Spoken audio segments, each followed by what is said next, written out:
اور بالخصوص حضرت مولانا ابوالحسن علی الحسنی اندلوی رحمہ اللہ کی تحریروں سے بھی. جب آپ حضرت کی تحریروں کو پڑھیں گے تو آپ کو اندازہ ہوگا کہ مغربی تہذیب کے خلاف وہ کب لکھ رہے ہیں.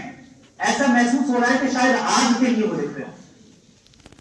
انہوں نے ہی فرمایا کہ مجھے یقین ہے کہ اگر آج ابو حنیفہ، امام مالک، امام شافعی، احمد بن حنبل رحمہم اللہ اجمعین بھی زندہ ہوتے تو شاید تھوڑی دیر کے لیے فقہ کی تدوین کو بھی روک دیتے اور الحاد جدید اور مغربی تہذیب کے مقابلے میں رہ جاتے.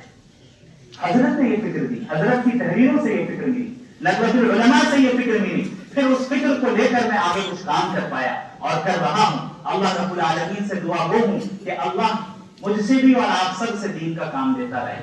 اللہ رب العالمین ہم سب کو دین کا تفقہ عطا فرمائے، دین کی سمجھ عطا فرمائے، دین پر عمل کرنے والا بنا دے، ندوۃ العلماء کی قدر کرنے والا بنا دے، یہاں کے اساتذہ کی قدر کرنے والا بنا دے، ندوۃ العلماء کی انتظامیہ کا ساتھ دینے والا بنا دے، باغیانہ مزاج سے ہم سب کی حفاظت فرما دے اور مطیعانہ مزاج ہم سب کو عطا فرما دے.